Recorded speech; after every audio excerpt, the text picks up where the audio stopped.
हिंदुस्थानातील पहिला सार्वजनिक गणपती भाऊसाहेब रंगारी ट्रस्ट यांच्या वतीने दरवर्षीप्रमाणे गणेशोत्सव साजरा केला जात असतो।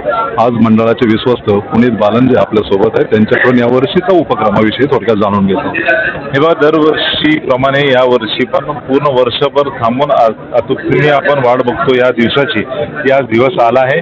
पुण्यात श्रीमंत भाऊसाहेब रंगारीचे आगमन मिरवणूक झाल्यानंतर आज जया किशोरी यांच्या हस्ते प्राणप्रतिष्ठापना झाली आहे।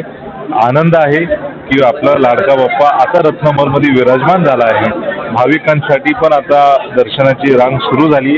ह्या 10 दिवसात धार्मिक परंपरा आणि पावित्र्य जपून हा गणेशोत्सव जे दरवर्षीप्रमाणे भाऊरंगारी साजरा करतो, पण याच्यासोबत ह्या 10 दिवसात आपण मोफत आरोग्य शिबिर ठेवलं आहे भाविकांसाठी। भाविक त्याचा पण आनंद घेतील। ऐच्छिक अभिषेक असेल, गणेश याज्ञ असेल, हे सगळ्या गोष्टी ह्या 10 दिवसात होणार। धन्यवाद सर, आपण दिलेलं